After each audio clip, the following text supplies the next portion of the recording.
வணக்கம் and welcome to delight cinemas. இந்த வீடியோவில் இன்னைக்கான அப்டேட்ஸ் பற்றி தான் பார்க்க போகிறோம். நம்ம சேனலுக்கு நீங்கள் புதுசாக இருந்தீங்கன்னா சேனலை சப்ஸ்கிரைப் பண்ணி சப்போர்ட் பண்ணுங்கள். ஸோ இன்னைக்கான அப்டேட்ஸில் ஃபஸ்ட்டு நம்ம பார்க்க போகிற அப்டேட் எந்த படத்தை பற்றி அப்படின்னு பார்த்தீங்கன்னா, இன்னைக்கு காலையில் ஆக்டர் சூரியோடைய நடிப்பில் அடுத்து ரிலீஸ் ஆக போகிற கொட்டுக்காளி படத்தோடைய அஃபிஷியல் ட்ரெய்லர் வந்து ரிலீஸ் பண்ணியிருந்தாங்க. ஸோ ட்ரெய்லர் கட் நீங்கள் பார்த்துட்டீங்களா இல்லையா, எப்படி இருந்துச்சு அப்படிங்கிறத கமெண்ட் செக்ஷனில் சொல்லுங்கள். இந்த கொட்டுக்காளி படத்தோடைய டேரக்டர் PS வினோத்ராஜ் எடுத்துக்கிட்டிங்கன்னா, அவருடைய முந்தைய படம், அவருடைய ஃபஸ்ட்டு படமான கூழாங்கல் படமாக இருக்கட்டும், இப்போ இந்த கொட்டுக்காளி படமாக இருக்கட்டும், ரெண்டு படமுமே ரொம்ப லைவாக வந்து எடுத்திருக்காரு. இது அவருடைய ஸ்டைல் அப்படின்னு நினைக்கிறேன்.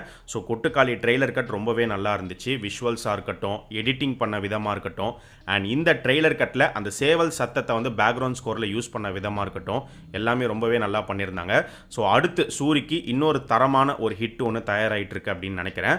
ஸோ செம கண்டென்ட் ஓரியன்ட் ஃபிலிமாக இந்த கொட்டுக்காளி படம் இருக்க போகுது அப்படிங்கிறது தெரியுது. அண்ட் இந்த படத்தில் சூரியோடைய கதாபாத்திரம் வந்து பார்த்தீங்கன்னா ஒரு கிரே ஷேட் கேரக்டராக இருக்கும் அப்படிங்கிற மாதிரி சொல்கிறாங்க.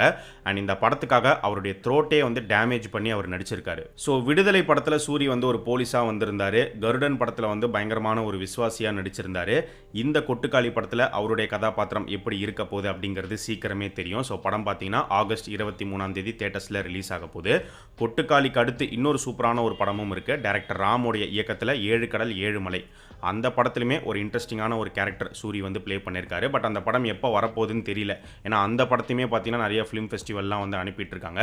ஸோ சீக்கிரம் அந்த படத்தையும் கொண்டு வந்தாங்கன்னா நல்லாயிருக்கும். ஸோ SK தயாரிச்சிருக்கிற கொட்டுக்காளி படத்தை பற்றி பார்த்தாச்சு. அடுத்து அவர் ஹீரோவாக நடிச்சிருக்கிற அமரன் படத்தை பற்றி வந்திருக்கிற நியூஸ் என்ன அப்படின்னு பார்த்தீங்கன்னா, அமரன் படத்தோடைய ஃபர்ஸ்ட் சிங்கிள் இந்த வீக்கெண்டுக்குள்ளே வரதுக்கு சான்சஸ் இருக்குது அப்படிங்கிற மாதிரி சொல்லப்படுது. அண்ட் அது மட்டும் இல்லாமல் இன்னொரு நியூஸும் கிடச்சிருக்கு. இந்த நியூஸை வந்து இப்போதைக்கு நம்ம ரூமராக தான் எடுத்துக்க முடியும், ஏன்னா கன்ஃபார்மாக தெரியல. அமரன் மூவி டீம் வந்து 2 கிளைமேக்ஸ் வந்து ஷூட் பண்ணி வச்சிருக்கிறதா வந்து சொல்லப்படுது. எதனால 2 கிளைமேக்ஸ் அப்படின்னு பார்த்தீங்கன்னா, இந்த படமே வந்து ஒரு true story paste major Mukund Varadarajan அவருடைய லைஃப் ஸ்டோரியை பேஸ் பண்ணி தான் எடுத்திருக்காங்க. ஸோ அவர் வந்து இறந்து போயிட்டார். ஸோ இந்த படத்தோடைய கிளைமேக்ஸுமே வந்து பார்த்தீங்கன்னா SK வந்து இறந்து போகிற மாதிரி தான் இருக்கும். 2 கிளைமேக்ஸ் எடுத்து வச்சிருக்காங்க அப்படின்னா, ஒரு கிளைமேக்ஸில் அவர் இறந்து போகிற மாதிரி இருக்கணும், இன்னொரு கிளைமேக்ஸில் வந்து அவர் சாகாமல் உயிரோடு இருக்கிற மாதிரி தான் இருக்கணும். ஸோ 2 கிளைமேக்ஸ் எடுத்திருக்கிறதா சொல்கிறாங்க, ஆனால் கன்ஃபார்மாக தெரியல எந்த கிளைமேக்ஸ் படத்தில் வரப்போகுது அப்படிங்கிறத வெயிட் பண்ணி பார்ப்போம். பட் என்னை பொறுத்த வரைக்கும் ஒரிஜினலாக என்ன நடந்துச்சோ அதை வச்சாதான் பயங்கர இம்பாக்டாக இருக்கும்னு நான் நினைக்கிறேன். நீங்கள் என்ன நினைக்கிறீங்க அப்படிங்கிறத கமெண்ட் செக்ஷனில் சொல்லுங்கள். அமரனுக்கு அடுத்து AR முருகதாஸோடைய இயக்கத்தில் SK இப்போ நடிச்சிட்டு இருக்கிற SK23 படத்தை பற்றி வந்திருக்கிற நியூஸ் என்ன அப்படின்னு பார்த்தீங்கன்னா, இந்த படத்தோடைய ஹீரோயின் வந்து ருக்மிணி வசந்த். ஆனால் இவங்க இல்லாமல் இன்னொரு ஹீரோயினுமே இந்த படத்தில் இருக்கிறதா வந்து சொல்லப்படுது. இந்த படத்தில் ஒரு ஃப்ளாஷ்பேக் போர்ஷன் ஒன்று இருக்குது. அந்த ஃப்ளாஷ்பேக் போர்ஷனில் அந்த ஒரு ஹீரோயின் வந்து அப்பியர் ஆவாங்க அப்படின்னு சொல்கிறாங்க. ஆனால் யார் அந்த ஹீரோயின், அவங்களுடைய கேரக்டர் எப்படி இருக்க போகுது அப்படிங்கிறது போக போக நமக்கு தெரிய வரும். கவின், நயன்தாரா இவங்க 2 பேரும் சேர்ந்து இப்போ ஒரு படம் பண்ணிட்டு இருக்காங்க. இந்த படத்தை விஷ்ணு எடவன் தான் டைரக்ட் பண்ணிட்டு இருக்காரு. ஸோ இந்த படத்துக்கான ஷூட்டிங் வந்து பயங்கர ஃபாஸ்ட்டாகவே போயிட்டு இருக்கு. அண்ட் இந்த படத்துக்கான ஃபர்ஸ்ட் சிங்கிளுமே வந்து ரெடி ஆயிடுச்சு. ஆனால் எப்போ ரிலீஸ் பண்ண போறாங்க அப்படிங்கிறது தெரியல.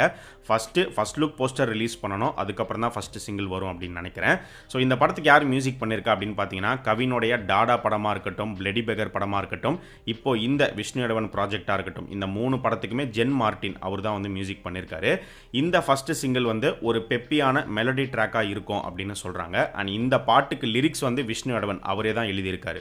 நயன்தாரா எடுத்துக்கிட்டிங்கன்னா, இப்போ கவினோட இந்த ப்ராஜெக்டில் நடிச்சிட்டு இருக்காங்க. யஷோடைய டாக்ஸிக்கில் ஒரு முக்கியமான கேரக்டர் வந்து ப்ளே பண்ணுறாங்க. சிஸ்டர் ரோலில் நடிக்கிறதா முன்னாடியே நியூஸ் வந்துருந்துச்சு.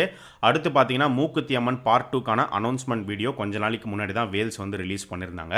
ஸோ மூக்குத்தி அம்மன் 2 வந்து RJ பாலாஜி டைரக்ட் பண்ண போகிறது கிடையாது. அவர் தனியாக மாசாணி அம்மன் அப்படின்னு சொல்லி ஒரு படம் எடுக்க போகிறாரு. அந்த படத்தை வேற ப்ரொடக்ஷன் கம்பெனி தான் வந்து தயாரிக்க போகிறாங்க. ஸோ இந்த படத்தை இப்போ யார் டைரக்ட் பண்ண போறா அப்படிங்கிற ஒரு நியூஸ் ஒன்று போயிட்டு இருந்துச்சு. நிறைய கமர்ஷியல் டைரக்டர்ஸோடைய நேம்ஸ் தான் வந்து சொல்லப்பட்டுச்சு. இப்போ ரீசெண்டாக வந்திருக்கிற நியூஸ் என்ன அப்படின்னு பார்த்தீங்கன்னா, சுந்தர் சி அவர் தான் இந்த படத்தை டைரக்ட் பண்ண போறதா நியூஸ் வந்திருக்கு. உலகநாயகன் கமல்ஹாசன் இப்போ தக் லைஃப் படத்தில் நடிச்சிட்டு இருக்காரு. கடைசி 5 நாள் பார்த்தீங்கன்னா இந்த தக் லைஃப் படத்துக்கான ஷூட்டிங் வந்து ராமோஜி ஃபிலிம் சிட்டியில் ஒரு பெரிய ரயில்வே ஸ்டேஷன் செட்டு போட்டு எடுத்திருக்காங்க. ஸோ முக்கியமான ஆக்ஷன் சீக்வன்ஸ் அங்கே எடுத்திருக்கிறதா வந்து சொல்லப்படுது. அண்ட் செப்டம்பர் மந்த்துக்குள்ள இந்த தக் லைஃப் படத்துக்கான என்டையர் ஷூட்டிங்குமே வந்து கம்ப்ளீட் பண்ணி முடிச்சிருவாங்க. இதை முடிச்ச உடனே உலகநாயகன் வந்து அடுத்து KH237 அந்த ப்ராஜெக்டை ஸ்டார்ட் பண்ணிடுவார். அதே மாதிரி இந்த தக் லைஃப் படத்தில் உலகநாயகன் கூட சேர்ந்து நடிக்கிற STR அவர் இந்த படத்தை முடிச்சதுக்கு அப்புறமா STR48 ஸ்டார்ட் பண்ண போகிறது கிடையாது. என்ன ப்ரோ சொல்கிறீங்க அப்படின்னு கேட்டிங்கன்னா, STR48 வந்து இன்னுமே வந்து டிலே ஆகுது. ஸோ அடுத்து 2018 படத்தோடைய டைரக்டர் ஜூட் ஆந்தனி ஜோசப் அவருடைய இயக்கத்தில் STR வந்து ஒரு படம் பண்ண போகிறாரு. அந்த ப்ராஜெக்டை முடிச்சுட்டு வந்ததுக்கு அப்புறமா தான் தேசிங் பெரியசாமியோடைய இயக்கத்தில் STR48 வந்து ஸ்டார்ட் பண்ணுவாங்க. அண்ட் இந்த ஜூட் ஆந்தனி ஜோசஃபோடைய ப்ராஜெக்ட்டுமே ஒரு பெரிய ப்ராஜெக்ட் ப்ராஜெக்ட் தான், ஒரு ஹை பட்ஜெட் ஃபிலிமாக தான் உருவாக போகுது. அண்ட் அந்த படத்தில் எஸ்டிஆர் கூட மோகன்லாலும் சேர்ந்து நடிக்கிறதா ஒரு நியூஸ் கிடச்சிருக்கு. ஏகே வந்து இப்போ ஒரே டைமில் ஒரு பக்கம் விடாமுயற்சி, இன்னொரு பக்கம் குட் பேட் அக்லி 2 படத்துலையுமே வந்து நடிச்சிட்டு இருக்காரு. அண்ட் விடாமுயற்சி படத்தோடைய இந்த ஹைதராபாத் ஃபைனல் ஷெட்யூல் வந்து பார்த்தீங்கன்னா இந்த 15ஆம் தேதிக்குள்ளே வந்து கம்ப்ளீட் பண்ணி முடிச்சிருவாங்க. ஸோ இதுக்கடுத்து பேட்ச் ஒர்க் ஏதாவது இருக்கா என்ன அப்படிங்கிறது சீக்கிரமே நமக்கு தெரிய வரும். அண்ட் விடாமுயற்சி மூவி டீம் வந்து பார்த்தீங்கன்னா இப்போ பேக் டு பேக் அப்டேட்ஸ் வந்து கொடுத்துக்கிட்டே வராங்க. ஒவ்வொரு கேரக்டர் போஸ்டராக வந்து ரிவீல் பண்ணிட்டே வராங்க. பட் கேரக்டருடைய நேம் சொல்லலை அப்படின்னாலும் இந்த படத்தில் நடிச்சிருக்கிற முக்கியமான ஆக்டர்ஸ் அவங்களுக்கு தனித்தனியாக போஸ்டர் ரிலீஸ் பண்ணுறாங்க. அந்த வகையில் கடைசியாக வந்து பார்த்தீங்கன்னா ரெஜினா அவங்களுடைய போஸ்டர் வந்து ரிலீஸ் பண்ணியிருந்தாங்க. ஆக்சுவலாக கொஞ்சம் வருஷங்களுக்கு முன்னாடி ஒரு இன்டர்வியூவில் பார்த்தீங்கன்னா ரெஜினா கிட்ட வந்து ஒரு கேள்வி கேட்டிருந்தாங்க. நீங்கள் வந்து விஜய்க்கு சிஸ்டர் அப்படி இல்லைனா அஜித்துக்கு வில்லன், இது ரெண்டுத்தில் எதை சூஸ் பண்ணுவீங்க அப்படிங்கிற கேள்விக்கு அவங்க வந்து அஜித்துக்கு வில்லன் அப்படிங்கிற மாதிரி ஆன்சர் சொல்லியிருந்தாங்க. ஸோ அதே மாதிரி இந்த விடாமுயற்சி படத்தில் அவங்க என்ன மாதிரியான ஒரு கேரக்டர் ப்ளே பண்ணுறாங்க அப்படின்னு பார்க்கும்போது அவங்க வந்து ஒரு முக்கியமான வில்லன் அப்படின்லாம் கிடையாது. மெயின் வில்லன் வந்து அர்ஜுன் தான். பட் அவங்களுடைய கேரக்டருமே ஒரு நெகட்டிவ் ஷேட் கேரக்டர் தான். மேபி அர்ஜுனுடைய பேரா இருக்கலாம். அப்படி ஒருவேளை பேரா இல்லைனாலும் அவருடைய சைடில் அவருடைய கேங்கில் தான் இவங்க இருப்பாங்க, ஒரு நெகட்டிவ் ஷேடு தான் அப்படிங்கிற மாதிரி தான் வந்து நியூஸ் வந்துட்டு இருக்கு. அண்ட் அடுத்து விடாமுயற்சி அப்டேட் என்ன அப்படின்னு பார்த்தீங்கன்னா இன்னொரு ஒரு கேரக்டர் ரிவீல் போஸ்டர் தான். ஸோ மேபி அது இந்த வாரம் தேர்ஸ்டே ஆகஸ்ட் 15 வரலாம், அப்படி இல்லைனா வந்து சண்டே வரத்துக்குமே வாய்ப்புகள் இருக்குது. ஸோ துணிவு படத்துக்கு பார்த்தீங்கன்னா அந்த படத்தில் நடிச்சிருக்கிற முக்கியமான கேரக்டர்ஸ் ஒவ்வொரு கேரக்டருக்குமே தனித்தனியாக போஸ்டர் ரிவீல் பண்ணாங்க. ஸோ அதே மெத்தட் தான் இப்போ இந்த விடாமுயற்சி படத்துக்குமே ஃபாலோ பண்ணுறாங்க. அதே மாதிரி குட் பேட் அக்லிக்குமே ஃபாலோ பண்ணுவாங்க அப்படின்னு நினைக்கிறேன். தளபதி விஜயோடைய கோட் செப்டம்பர் 5ஆம் தேதி தியேட்டர்ஸில் ரிலீஸ் ஆக போகுது. ஸோ எல்லாருமே இப்போ ஆவலாக வெயிட் பண்ணிட்டு இருக்கிறது கோட் படத்தோடைய ட்ரெய்லருக்காக தான்.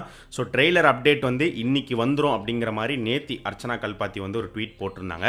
சரி இன்னைக்கு வந்து எந்த டேட்டுன்னு சொல்லிடுவாங்க அப்படின்னு பார்க்கும்போது இன்னைக்கு வந்து அப்டேட்டுக்கு ஒரு அப்டேட் அப்படிங்கிற மாதிரி நாளைக்கு ட்ரெய்லர் அப்டேட் வரும் அப்படிங்கிறத இன்னைக்கு வந்து சொல்லியிருக்காங்க. ஸோ நாளைக்கு ஈவினிங் 6 மணிக்கு இந்த கோட் படத்தோடைய ட்ரெய்லர் எப்போ ரிலீஸ் ஆக போகுது அப்படிங்கிறது தெரிய வரும். ஸோ அநேகமாக பார்த்தீங்கன்னா ஆகஸ்ட் 15ஆம் தேதி அப்படி இல்லைனா 16ஆம் தேதி ரிலீஸ் ஆகலாம் அப்படின்னு சொல்லப்படுது. ஒருவேளை இந்த 2 டேட் மிஸ் ஆச்சு அப்படின்னா ஆகஸ்ட் 15th to 20th ஏதாச்சும் ஒரு டேட்டில் கண்டிப்பாக வந்து ரிலீஸ் ஆகிடும். ஸோ நாளைக்கு ஈவினிங் எக்ஸாக்டாக எந்த டேட் அப்படிங்கிறது நமக்கு தெரிய வரும். ஸோ இது எல்லாமே தான் இன்னைக்கான அப்டேட்ஸ். இதே மாதிரி நிறைய இன்ட்ரெஸ்டிங்கான அப்டேட்ஸை அடுத்த அப்டேட் வீடியோவில் நம்ம பார்க்கலாம். நம்ம சேனலுக்கு நீங்கள் புதுசாக இருந்தீங்கன்னா சேனலை சப்ஸ்கிரைப் பண்ணி சப்போர்ட் பண்ணுங்கள். அண்ட் நம்ம டிலைட் சினிமாஸ் சேனலோடைய சோஷியல் மீடியா பேஜஸ்க்கான லிங்க் வந்து பார்த்தீங்கன்னா டிஸ்கிரிப்ஷனில் கீழே கொடுத்துருக்கோம். இன்னும் ஃபாலோ பண்ணாதவங்க மிஸ் பண்ணாமல் போய் ஃபாலோ பண்ணுங்கள்.